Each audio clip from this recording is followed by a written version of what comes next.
Before Moses died, God directed him to appoint Joshua as the next leader of the people. God always has someone in place. There's no need to fear. There's no need to fuss. The person is there even before the time is ready. Joshua had served as Moses' servant and minister for 40 years in the wilderness. Joshua was qualified to lead because he had the experience of following. The best man to lead is a man who knows how to follow. There are some people who want to start life at the top. But when you start at the top, the only other place to go is down. Joshua had followed with Moses and served for 40 years. 40 years of internship. Pastors. Joshua accompanied Moses part of the way when Moses ascended Mount Sinai to receive the law. Joshua was one of those who went out to spy Canaan and came back with a good report. Joshua led the army against the Amalekites when Israel fought their first battle in the wilderness. And while it was Moses who led the children of Israel across the Red Sea, it was Joshua who took them over the raging Jordan River. Joshua had an impeccable record. Now, as the appointed leader, Joshua leads a new generation, 20 years born in the wilderness, to continue on through to Canaan.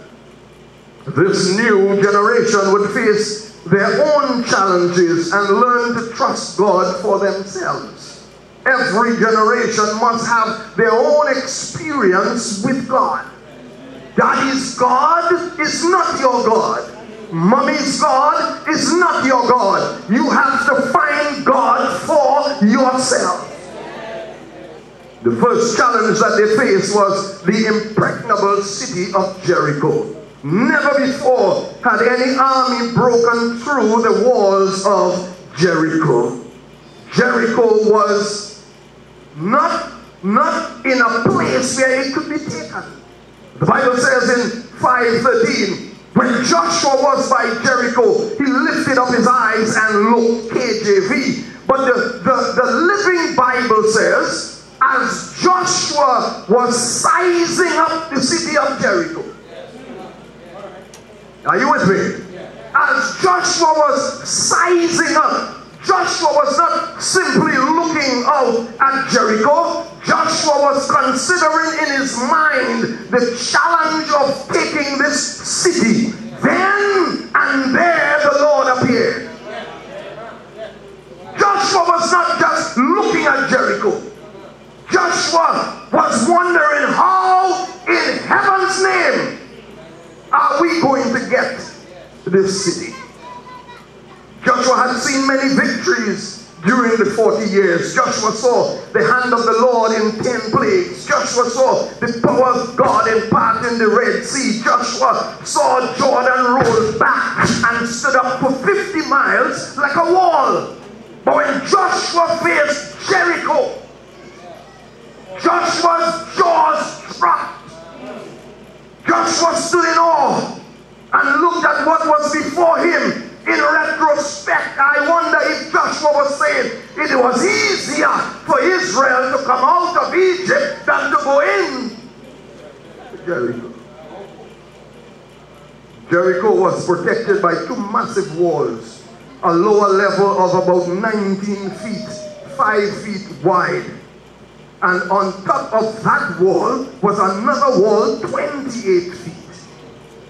And at the bottom of the wall, there was a trench dug, a ditch dug out, 27 feet wide and 9 feet deep.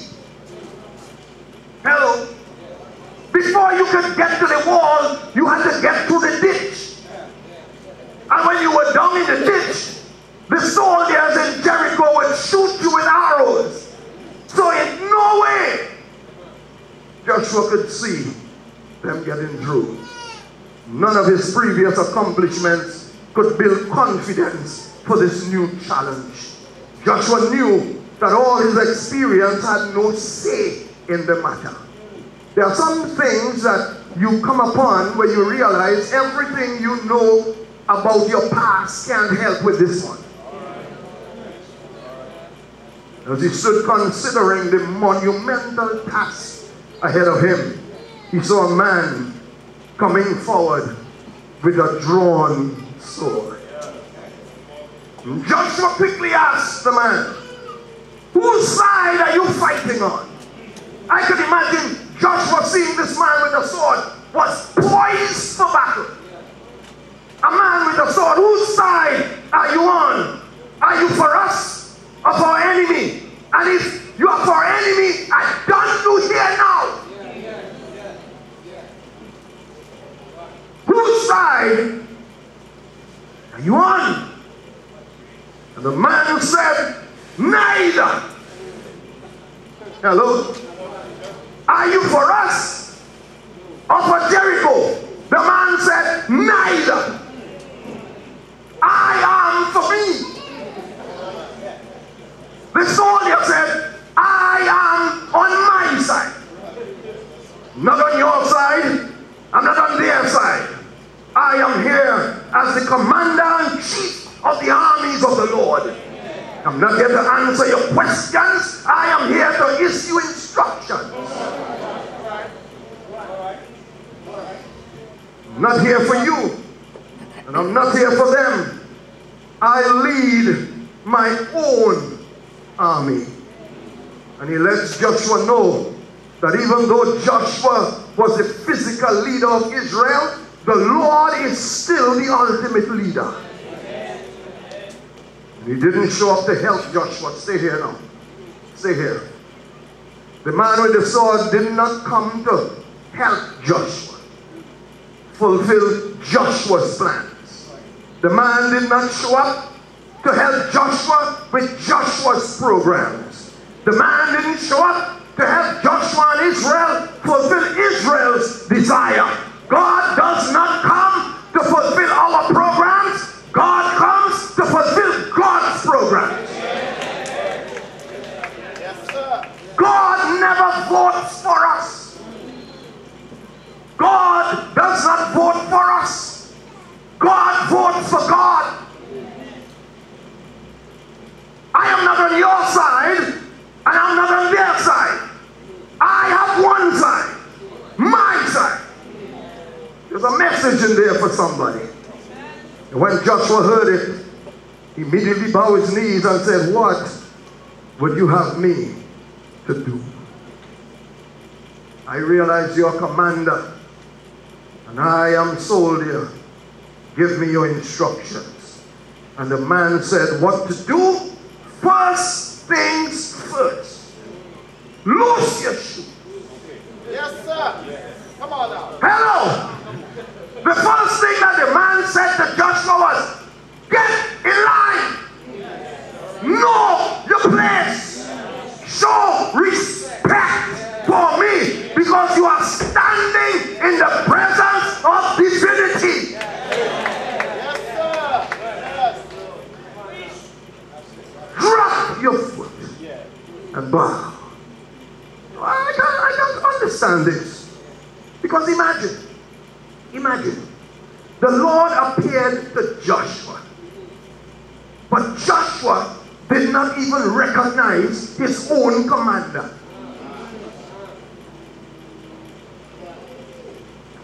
Joshua didn't know.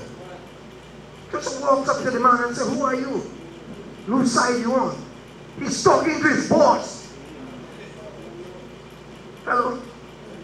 Joshua the soldier is talking to his own boss and doesn't know that he's talking. You know, it's something, if God shows up and we can't figure out who he is, but we in worship. We worship him. We are God's business. Like the children of Israel, Jehovah walks into his own temple. are more concerned with temple service than who they're providing service for. Joshua doesn't know his own boss. The Lord revealed who he was to Joshua when he gave him the same command that he gave Moses. That's when it clicked. Take off your shoes. It was only when Joshua heard these words that he knew who it was. When he gave the command, take off your shoes. Friends, in this scenario, I am made aware, and I'd like to share with you, there is a statement here in this text with Joshua asking, who are you? That brings to surface a reality that humanity suffers from, a dual dilemma. A dual dilemma. Something happened to us when we fell. A dual dilemma, I say. The first dilemma is the one that falls upon people like those in Jericho. They refuse to comply with the will of God. They refuse to fulfill the purpose of God. And they become so depraved in sin that their very existence becomes irrelevant. Like Sodom and Gomorrah, Jericho reached its date with doom. They were ripe for destruction, and God was able to get rid of them with the instrument of Israel. The first dilemma. People who live without God. People who don't care about God. People who want to give God a permanent exit from their lives. But there's another dilemma. The Joshua dilemma. It is subtle and equally perilous. It is the dilemma that God's people try from time to time. Like Joshua, it occurs when God's people suffer from a sickness called majority control. It's a dilemma. It happens when we stop seeing God as the owner and supervisor of his own institution. It happens when we sit on management boards and supposedly we get more power than God. We assume 51% of the shares. That's the other dilemma. And God is no longer the director of the organization. God is not the director of the program. God is no longer the owner of the business. God is just a sponsor. It's a sponsor that we depend on from time to time to give sustenance to the program. It's a dilemma. It's even worse. In some cases, God is treated like an alumnus. Once was here, but now gone. And God is just a memory kept alive because his name is still in the book. Joshua couldn't see that he was dealing with his own commander. And he's asking his commander, what are you doing here? What's your program? That's what happens to us when we put God out, when we vote God off the committee. You might be quiet.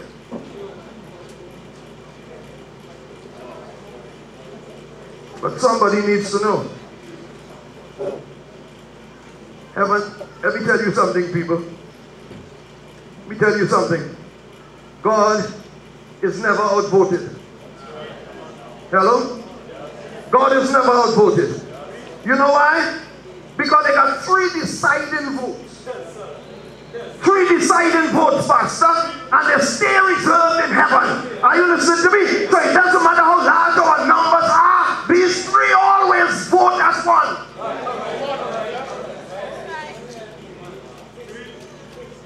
Then Joshua has to be confronted by Jericho walls like we are. And when we see the task is too much for us, God shows up. Yes. God never abandons us even though we may give him his exit papers.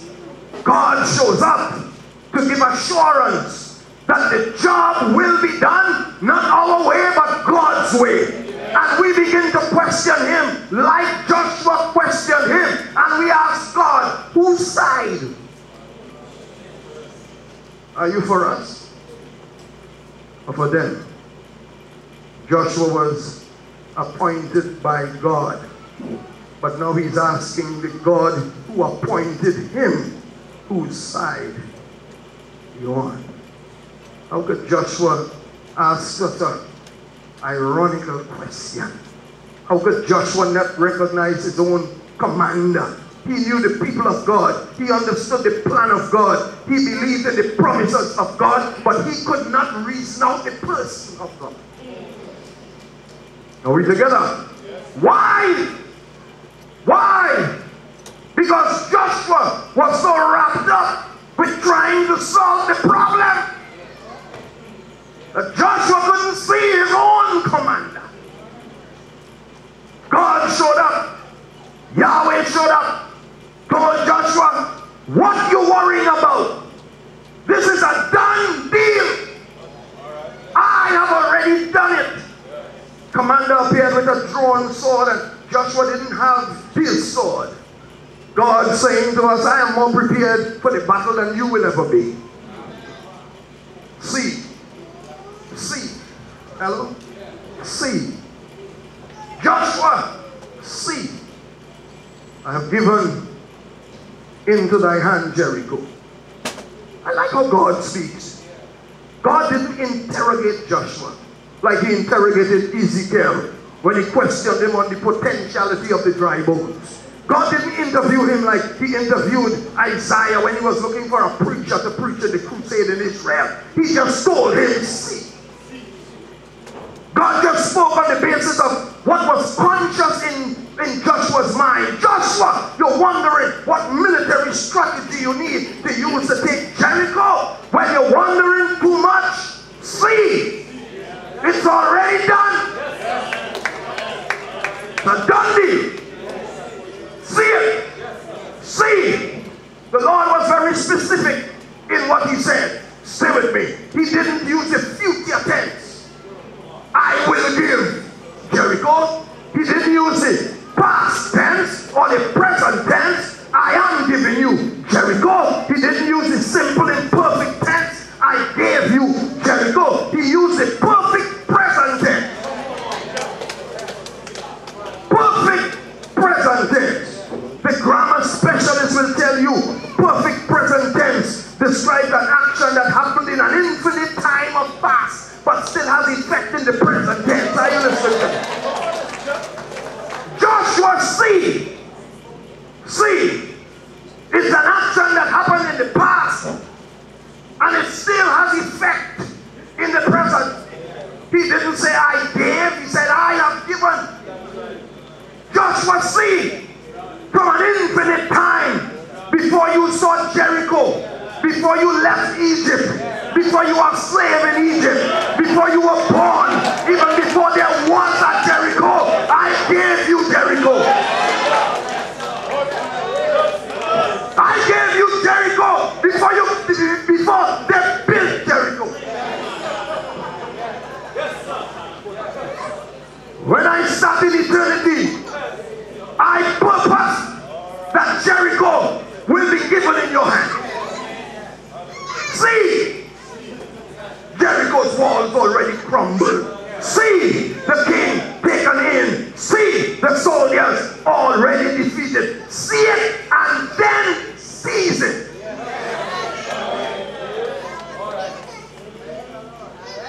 Stop fussing about the size of the walls. Your battle is not based on the walls. Your battle is based on believing my word. This is the plan, Joshua. March around the city 6 days in silence. But on the seventh day, I don't know why God is obsessed with this 7th day thing. On the 7th day he rested. On the 7th day manna ceased. Are you listening to me? On the 7th day, shout! The directives did not seem practical, but who says God is practical? The directives didn't look logical, But whoever said God is logic, God defies logic, God defies science, God defies every principle. God is God. When the people followed his directives, they were victorious. Now, Mr. President and others, I want to leave three specifics that Joshua displayed. Three specifics. These specifics we must have if we would project confidence. Joshua was filled with passion. What word did I say? Passion. Joshua had a burning desire to go into the promised land. Joshua did not just have an interest, Joshua had passion. He was committed to taking Jericho, even though he couldn't see how it was going to be done. Hello? If some of you came to USC, you didn't have money, you didn't have anything, but you had passion. If some young men see some young ladies on campus and they got their eyes hooked on them like a fish line on a fish. Pastor, it's like when you saw Sister Henry. You didn't just have an interest. Are you listening to me? You had passion. Are you listening to me? When you got passion, no mountain stand in your way. Are you listening to me? When a man has passion, no distance too far to go. When a man has passion, no gift is too expensive to buy. Are you talking to me? Joshua had passion. He stood and looked at the walled city, and his passion compelled him to believe. When your heart is filled with passion, nothing can daunt you. Passion changes your perspective. Passion ignores I can't and embraces I can. Passion leads your mind to look beyond human limitation. And when passion dies, everything is buried with it. There are some people working without passion. Hello? You have no passion. And when you don't have passion for your work, you find every reason to get sick. Hello? You got passion, nothing makes you uncomfortable. So the AC doesn't work, so what?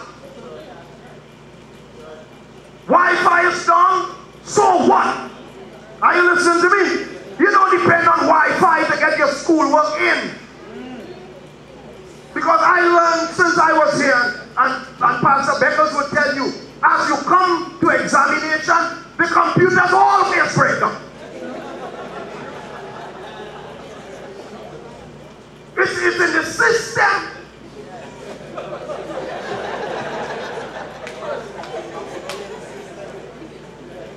There's a circuit in the system. Nobody put it there. But it just happens. Are you listening to me? Yes, every day. You don't know that? Every time exam coming along, a week before, all your papers disappear. Yes. They got an anti-USC bug. But the student who has passion, hello? Student who has passion will take one night and write over all those papers. Because, hello, he has what? Turn night into day. Joshua worked with passion. Joshua did not just work with passion, he worked with a plan. Hello? Joshua didn't operate by whims and fancies. He operated with a detailed plan of action, and the plan was designed by God himself. It was not Joshua's plan and God approving it. It was God's plan, and Joshua didn't have to approve it. You just have to accept it. Even though his plan might would not look impractical, it still works. Whenever the spirit of disorder exists, the spirit of failure is present. Joshua had passion, Joshua had a plan, but last of all, Joshua worked with precision. Joshua commanded the people, don't shout until I say shout. Because some young people, they got to learn to just take orders. Get in your section. Hello? Get in your section and do what you're supposed to do. Follow orders. There are too many people led by the Spirit.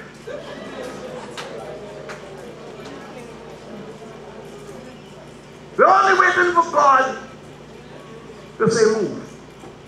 Well, hello, you signed up for a job. You don't need to ask God what time to clock in. You sign up for a class. You know the Spirit to tell you when to bring in the work. It's on the course outline. Are you listening to me? Follow orders. Am I talking to somebody? You got passion. You got plan. And you work with precision. I'm saying something else. You got people in your class. You give them a course outline. This is when the work is due. A man working for the Spirit, waiting on the Spirit. Before he started work, yeah? He's not spiritual. The man need a move from the Spirit. He needs the Spirit to tell him to read. You need a Spirit, you need a belt.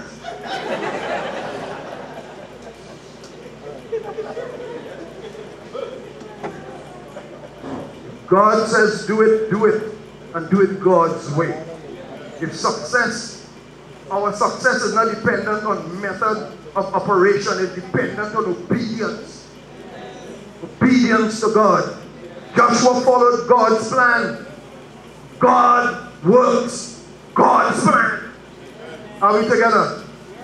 You can't have lasting production without order. Anything that is working without order is an accident. If you get success in anything without a plan, it's a favorable accident because you don't know how to repeat it. Hello, life is not always multiple choice and free and true and false. Are you listening to me? You don't have to study for any exam, students, to do true and false. You just have to guess. You can get 100% true and false, multiple choice, matching by just guessing. But you can't guess short answers and essay.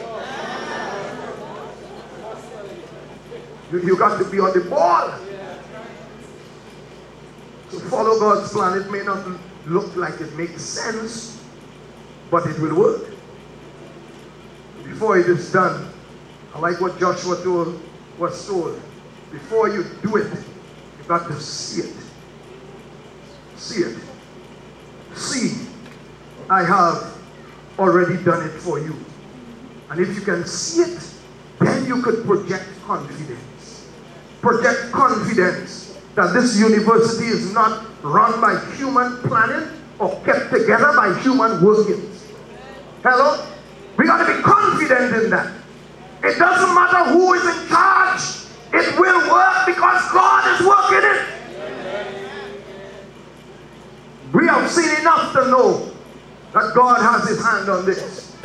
Now, you know one of the things that amazed me with USC? I'll be done in a few minutes. Just a few minutes. You know what amazes me with USC? I'm talking about student and faculty and staff administration. At USC, we talk about we don't have facilities to match other people. Hello? Hello? We can't match UE. Our system don't work like UE. Some people complain that they got better teaching at UE. Hello, are you with me? Stay the course. We got stuff that break it down. We got people that break it down. We got all kind of stuff not working. But you see, when God is in charge of something, God allows us, and they bring UE people to sit on a debate with. Hello. We got facilities not like that.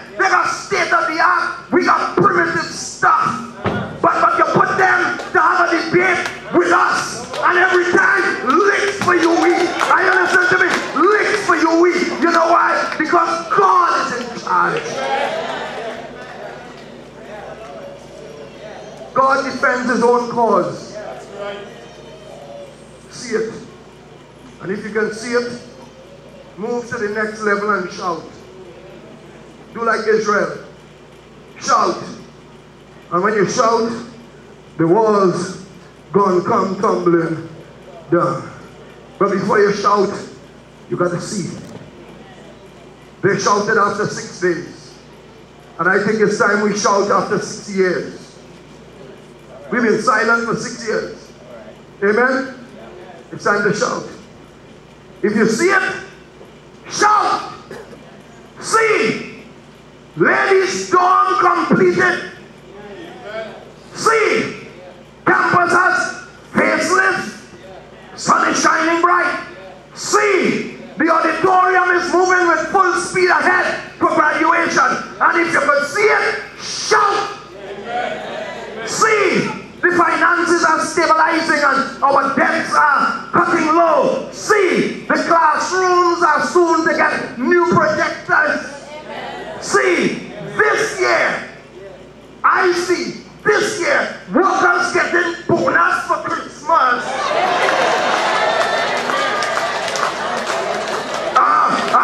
And if you can see it, shout.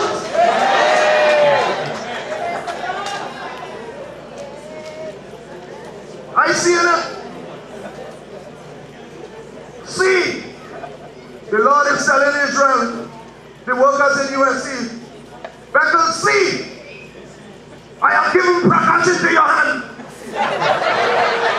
to prepare your bonus for this year. See, present perfect tense, present perfect tense.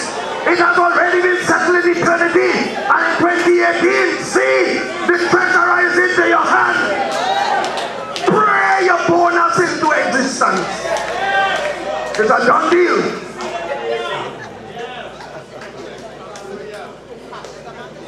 I know if I see bonus, I already see it. The walls of Jericho tumbling down. The walls to the financial fulfillment tumbling down. Hello? The walls shall fall flat. The purse shall be open. Bonus shall be given. And if you can see it, shout.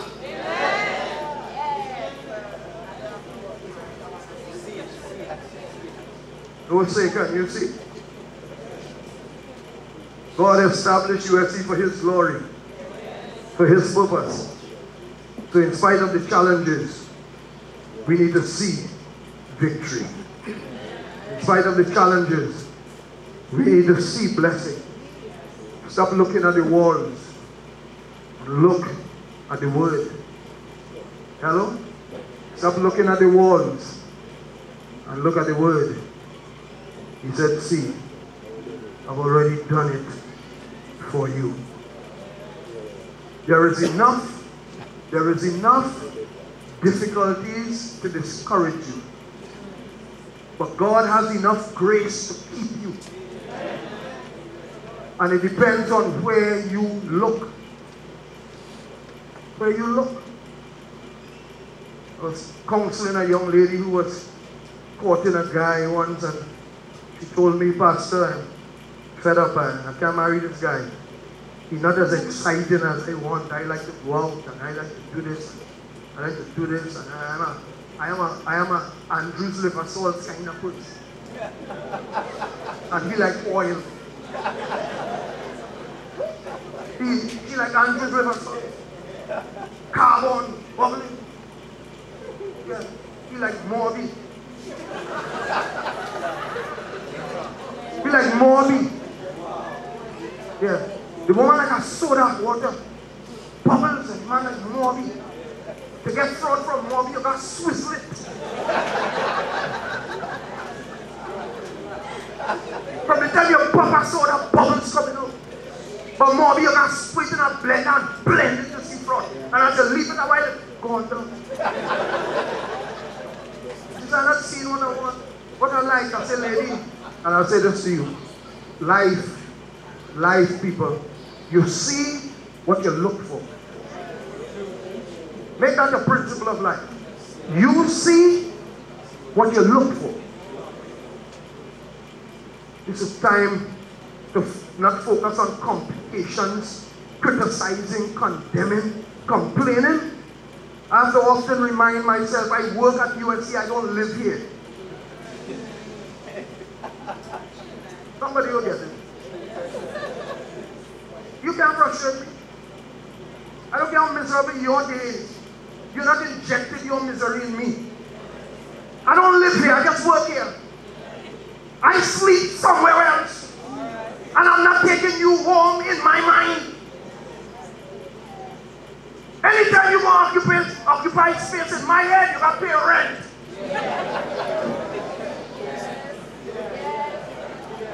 Nobody should be occupying space in your head without paying some kind of rent. No rent-free person. You see what you look for. And when you see it, what God wants you to see, then shout. Shout. Shout it to somebody else. Do like Joshua, share the vision. Let Project Confidence be yours, and let your confidence be in God. Don't just be comfortable with perception. Where you see it, move to the level of projection where you shout it. So when you come up to me, I'll tell you, USC, good place.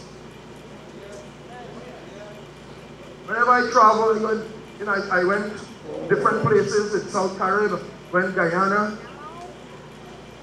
People meet you, Manzano. It's what going on by USC, boy. I said, what? What going on by USC? Boy, what going on by USC, boy? All that trouble. I said, trouble? Which trouble? I'm not talking it. Hello? I'm not talking it. I have a different shout. I'm not shouting problem. I'm shouting victory. This is God's house. God established it for His glory, and it shall stand as long as Jehovah says. God's work is not run by finance. God's business is run by faith. Come on. Come on. Faith. Ever so often, God has to dry the treasury so that we could realize that we work under God. Under God. Manna every day. Pastor Beckers. Manna every day. You gotta live by faith. Manna every day. We ain't got nothing, but we ain't less broke. Manna every day. When you know in your heart that the future belongs to your God, you don't fear for tomorrow. You live with confidence. But you don't just see it at the appointed time, you shout. And today is a day to shout. Victory is ours. It's a done. See. Oh, what do you see, my friends? You see in trouble? Or you see in triumph? Today is a day to look into God's hand and see victory. I'm calling faculty and staff. Come on, stand up. Everybody stand up to your feet. Stand up to your feet. This message is for me. Doesn't matter what's going on with the classwork and your assignments. See graduation. Yeah. Hello. Students, never get frustrated with the classwork. If you watch the classwork, you get frustrated. You know what you need to do, Brother Leto? Huh? Best, you know what you need to do? Don't watch homiletics with Manzano. Don't watch Greek with Dr. Faz. You get frustrated. Dr. Faz will frustrate you when you see the words. Pastor Manzano will constantly frustrating you. Don't watch me. Go and watch a gong. Hello? Watch the gong. Watch the transfer. Watch the diploma. When you keep your eyes on what is ahead of you, you realize that weeping may endure for the night, but joy comes. in the morning. Oh, say, can you see? It's a done deal. Church, will you stand to your feet? You need to believe God today. And if you believe what you see, then shout. Gracious Father in heaven, we thank you for the vision that you have given to Joshua. Even when he was worried about how it will be done, you showed up and told him it is already done. I have given it to you. We read your word and sometimes the circumstances make us feel depressed. When we see the walls ahead, when we see the trials ahead, we worry. And you show up. And when you show up, our eyes are so blinded, like the disciples who walked on the road of Emmaus, so blinded by sorrow, blinded by trials, that we are walking and talking with you and we don't even know it is you. Open our eyes, Lord, that we will see first of all you, then see the victory prepared for us. Help us to see, and then give us strength to shout, for we believe it is a done deal. Thank you for hearing us in Jesus' name. Amen.